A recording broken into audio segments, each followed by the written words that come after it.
Sopir pikap jadi tersangka, buntut kecelakaan yang tewaskan bendung Demokrat Renvil Antonio.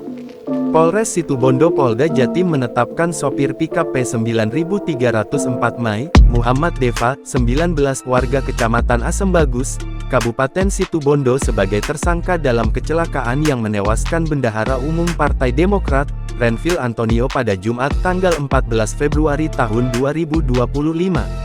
Renvil Antonio mengalami kecelakaan di Jalan Nasional Kecamatan Asembagus, Kabupaten Situbondo. Korban meninggal dunia setelah kecelakaan tersebut. Ya betul, faktor penyebab kecelakaan karena mobil pick-up yang dikemudikan oleh tersangka, Muhammad Deva, kata Kapolres Situbondo AKBP Rezi Darmawan pada Rabu tanggal 5 Maret tahun 2025. Pihak kepolisian menetapkan tersangka terhadap Muhammad Deva pada Selasa tanggal 4 Maret tahun 2025. Namun, mereka akan melakukan pemanggilan untuk pemeriksaan lebih lanjut pada Jumat tanggal 6 Maret tahun 2025.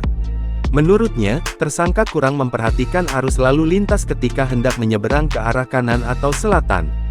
Sehingga, kendaraan Harley Davidson B6789A yang dikemudikan oleh Renvil Antonio, yang melaju dari arah barat menuju ke timur menabraknya.